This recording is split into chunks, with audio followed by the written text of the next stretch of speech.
आप ऐसा सोच भी नहीं सकते हैं कि एक माँ अपने 3-3 संतान को पटक पटक कर कहें या कुएं में फेंक कर उनकी जान ले ले। और आज क्या बिगाड़ा था?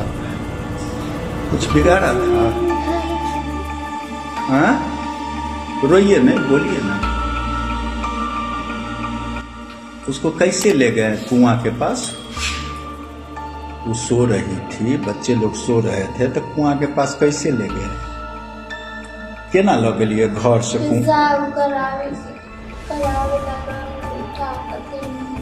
बेराबारी एक ही बार पेशाब कराने के लिए 3 दिन को ले गए, 12 बार फिर पेशाब करा के गिरा दिए।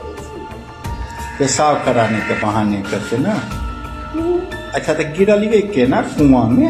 केना कुआं में गिरा तो आवाज निकल के रह।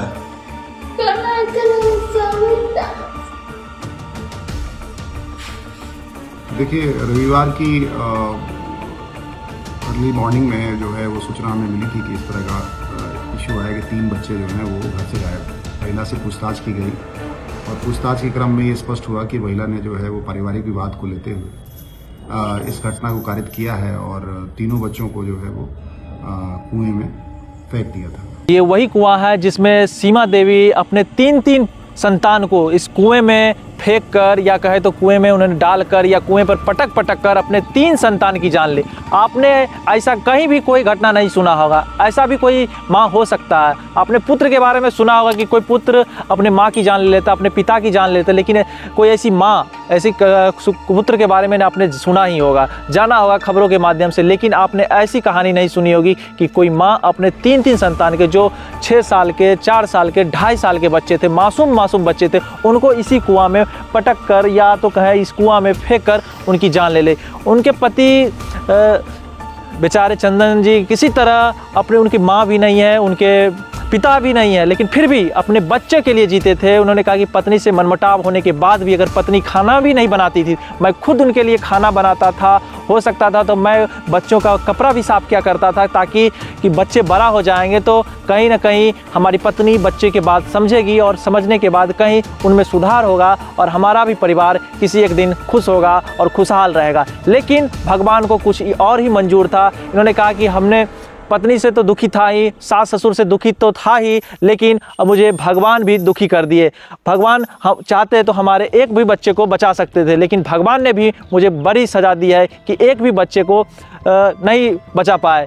ये कह रहे कि रात को 11 बजे हम सोए ही थे और 1 बजे हमारी पत्नी जगाती है और कहती है कि देखिए ना, बच्चा, तीनों बच्चा गायब है। और हमारे साथ रात भर ऐसे खोजती रही जैसे कि उसे कुछ पता ही ना हो। लेकिन जब उनको पुलिस आने के बाद थाने में ले जाकर पूछताछ की गई और उन्हें धमकाया गया कि आपको उल्टा टांग दिया जाएगा, तो उन्होंने अपनी माँ के सामने कबूल किया कि मैंने ही रात को जब ये सो रहे थे तो एकाएकी करके पेशाब के बहाने ले गए और उसे कुआं पर पटक पटक कर और एकाएक करके कुआं में फेंक दिए और बच्चा चिल्ला रहे थे और काफ़ी ज़ोर ज़ोर से रो रही थी खुद। तो आप लोग इस घटना को कैसे देखते हैं? तो आप लोग इस घटना से ज़रूर सीखिए, क्योंकि इस घटना बहुत ही समाज के लिए स्तब्ध करने वाली घटना है और ये पूरा गांव रोया है, पूरा समाज रोया है। इस घटना से हृदय को झकझोर देने वाली घटना है। तो आप लोग इस घटना से सीखें, इस घटना को आप लोग न्यूज़ की तरह ना देखें।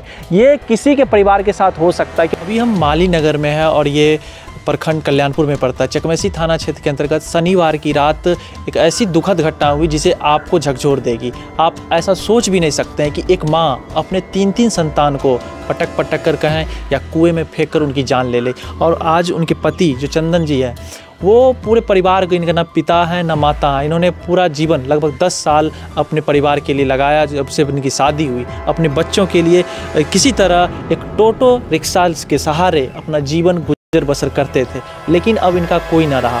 जो भी थे, इनका अपने पुत्र के लिए जीते थे, मरते थे और उन्हीं के लिए भर दिन टोटो चलाकर अपना जीवन भरण करते थे। आपके पास खेती के लिए भी जमीन नहीं है? नहीं।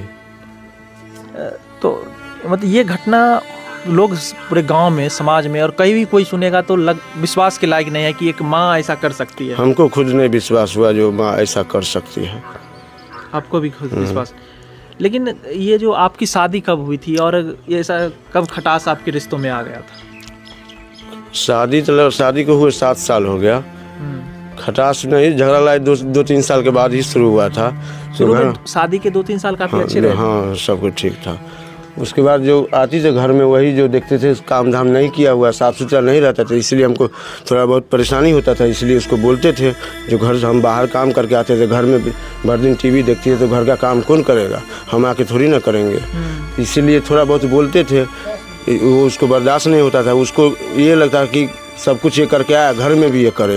वो टीवी देखने में जो चीज़ करती थी वैसे ही लगी रहती थी वो। हाँ, जब भी कुछ कहती थी तुम्हारा बच्चा तुम जानो। हाँ।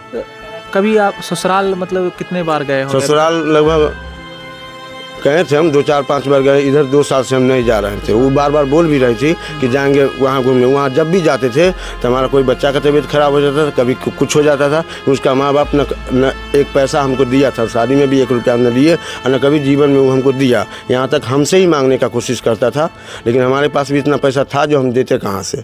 हम तो अपने खुद जो करते थे उसमें हमको 1 रुपया बचवे नहीं करता था, तो हम कहाँ से किसी को दे। इसलिए हम वहाँ पर नहीं जाते थे। तो आप चलो ऑटो रिक्शा चलाते थे, वो पता चला कि ऑटो रिक्शा को भी बेच दिया। हाँ, ऑटो रिक्शा बेच करके फिर दूसरा गाड़ी लोन पर लिए थे। वो डाउन पेमेंट करके फिर दूसरा लिए थे, क्योंकि उसमें थोड़ा बहुत कमाई उतना नहीं होता था। हम सोचे कि अब परिवार 2 से 5 हुए, अब 500-700 में पैसा बचता नहीं है, इसलिए थोड़ा बड़ा गाड़ी लिए थे कि थोड़ा कुछ पैसा आगे दिन के लिए बचाएँ। वैसे जिस दिन ये गाड़ी लिए उसी दिन ये काम हो गया। तो अखबारों में लिखा गया कि सब पति को सबक सिखाने के लिए था कि पति गुस्सा आ जाते थे छोटी छोटी बातों पर।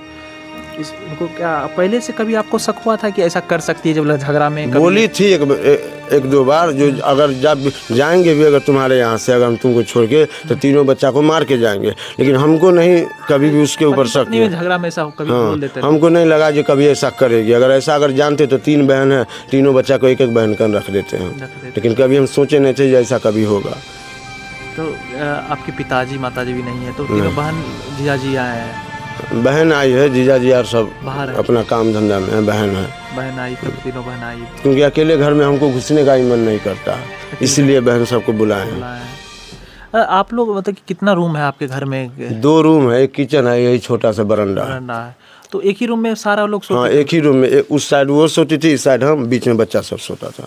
एक चौकी पे? हाँ, एक चौकी के एक ही चौकी है, जिसमें एगो बेंच सटा दिए तो थोड़ा चौड़ा हो गया, ताकि एक चौकी पे नहीं हो सकता है, इसलिए थोड़ा सटा दिए, थोड़ा फैल हो गया, उस पर सब सोते हैं। तो कितने बजे रात की, शनिवार की रात की घटना है? ये लगभग 11 बजे तो हम सोबे किए। 1:30 बजे हम खाना खाए थे उस रात? हाँ, खाना वो बना के रखी थी, रोटी था, सब्जी था। तो सब बच्चा जब आए ना तो सब सुतल था, वो भी सुतल थी, तो हम अपने से निकाल के खा लिए, फिर सो गए। लगभग 11 बजे, हम 8 बजे आ गए थे। 2-3 घंटा हम टीवी देखते देखते 11 बजे हम सो गए, और 1:30 बजे वो हमको उठाए। यही 11 और 1:30 के बीच में एक काम किया, 1-1.5 घंटा के बीच में। तो आपको विश्वास नहीं हो रहा था, आपने उनका नाम भी नहीं लिया, तो कैसे पता चला कि आपकी पत्नी बच्चा को क्या कहते हैं, इनार में या कुआं में फेंका है? वो विश्वास हमको नहीं हुआ। जब थाना वाला बड़ा बाबू आए तो मोबाइल देखे, मोबाइल पर देखे जो फ़ोन 2-4 बार फ़ोन से रात में फ़ोन पर देखे, जो एक बार 10 बजे फ़ोन हुआ, फिर 11 बजे हुआ, फिर 12:30 में हुआ, फिर 1 बजे हुआ। तो उनको समझ में आ गया जो भर रात ये फ़ोन पर बात कर ही रही है, जब ये जगले है तो बच्चा को कौन ले गया। तब उसको उठाए थाना वाला पुलिस, तब उसको थोड़ा टॉर्चर किए, फिर भी वो नहीं बोल रही थी। फिर उसका माँ बाप को, हम ही को बोले, थाना वाला आदमी पुलिस जो, उसके माँ बाप को बुलाओ। तो हम बोले जो यहाँ पर आइए, तो ये कह के बोला जो यहाँ पर आइए, आपके 7 बच्चे सबको खोजेंगे। तो वो सब आया, फिर बड़ा बाबू और पुलिस वाला सब उनको पकड़ के उसको भी ले गए, उसके माँ बाप को भी, उसको भी। तो उसको भी 1-8 झापड़ मारे, 2-4 झापड़। तब बोले कि इसको बताओ जल्दी से बच्चा कहाँ है, फिर भी वो नहीं बता रही थी। फिर उसको माँ को भी 2-4 झाप मारे, और तब बोले कि अपने माँ को बताओ, और नहीं तो 10 मिनट का टाइम देते हैं, नहीं तो आएंगे ऊपर से ऊपर उल्टा लटका देंगे। तब वो अपने माँ को बताए जो इन कुएं में फेंक दिए हैं बच्चा को। अपनी माँ को बता दी? तब माँ पुलिस वाला को बताए। माँ पुलिस वाला को? हाँ। तो पुलिस वाला उन्हीं के बयान पर तब उनको हिरासत में ले लिया। और उनके पिता को भी ले गया? उनके पिता को भी ले गया है। माँ नहीं, माँ भी बाहर ही? नहीं, माँ और पिता दोनों अंदर है। दोनों अंदर? हाँ। हमको जहाँ तक लग रहा है उसके पिता का हाथ नहीं होगा, लेकिन उसके माँ का हाथ जरूर होगा इसमें, क्योंकि जब भी झगड़ा लड़ाई होता था ना माँ से बात तो हाँ, जब भी झगड़ा लड़ाई होता था तो हम उसके माँ को फ़ोन करते थे कि देखिए कैसे कर रही है, कैसे कर, ऐसे वैसे कर, इसको समझाइए। उल्टा हम ही को उसका माँ समझाने लगती थी, तू इना कला रह छो, तू इना कला न ठीक से करत छो, तू ही कुछ कला हो। अगर शुरू से अगर समझाते बुझाते रहती तो वो समझल बुझ रहती। खुद वो माँ अपने माँ का भी वैल्यू नहीं करती थी, वो अपने माँ को भी हमारे सामने में गरिया उड़िया देती थी, मार भी बैठती थी वो। माँ को भी मार। हाँ। तो आपकी शादी कितने साल पहले हुई थी? कितने बच्चे, कितने उम्र के बच्चे रहे होंगे सब तीनों बच्चे? एक 6 साल का था, एक 4 साल का था, एक 2.5 साल का था। 2.5 साल का था। शादी कितने साल पहले हुई? 7 साल पहले हुआ था। 7 साल पहले शादी हुई थी। 7 साल के बाद भी आपको कभी ऐसा लगा था कि अब ठीक हो जाएगा रिश्ता, अब ठीक हो जाएगा झगड़ा होने के बाद? हम तो सोचे कि है बदमाश, लेकिन धीरे धीरे इसी के तरीके जैसे ही चाहती है तैसे ही हम चलेंगे, ताकि बच्चा बड़ा हो जाए। अब जब बच्चा बड़ा हो जाएगा तो हमको नहीं डांट देती है दबा, हम बर्दाश्त, जब बच्चा इसको समझाएगा जैसे क्यों कर रही है तो इसका बात तो कम से कम मानेगी। हम इसी आशा पर थे कि केनाहू इसका बात बर्दाश्त करके ही बच्चा बड़ा हमारा हो जाए। बस हम सब बात बर्दाश्त कर लेंगे, हमारा बच्चा, क्योंकि ये अगर चल जाएगी तो बच्चा कौन पोसेगा? हम अगर पोसेंगे तो पैसा कहाँ से लाएंगे? इसीलिए हम सब बात बर्दाश्त करके रहते थे। अब सारा कुछ किया आपने, फिर भी अपने परिवार के नहीं बचा पाए। नहीं। तो अपने परिवार को याद करके, अपने बच्चे को याद करके, पिता को सबसे बड़ा दुख ये है कि अब उनको रहते हुए और छोटे से उम्र में बच्चे का चला जाना कितना बहुत बड़ा दुखद है। 3 साल और हो जाता है ना बच्चा का, तो उसके ऊपर हम घर छोड़ के जा सकते थे। चल भी जाती हमको छोड़ के तो 3 साल के बाद बड़ा लड़का हमको सियान हो जाता है, उसके ऊपर हम घर छोड़ के जा सकते थे, कहीं जा सकते थे बाहर अपने रोजगार के लिए भी।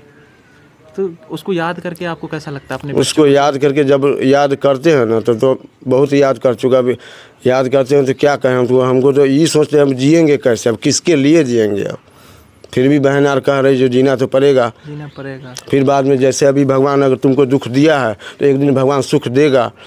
अब देखिए एक बार तो भगवान सुख दे करके छीन लिया, सुख सब कुछ देकर भगवान छीन लिया। अब कैसा सुख मिलेगा, कहाँ मिलेगा, वो पता नहीं हमको। लगता है कि जीते जी भगवान ने हाँ, जीते जी भगवान भी हमारा नहीं हुआ। इस पत्नी और सास ससुर तो हमारा हुआ नहीं, भगवान भी हमारा नहीं हुआ। भगवान भी नहीं आपके हुए।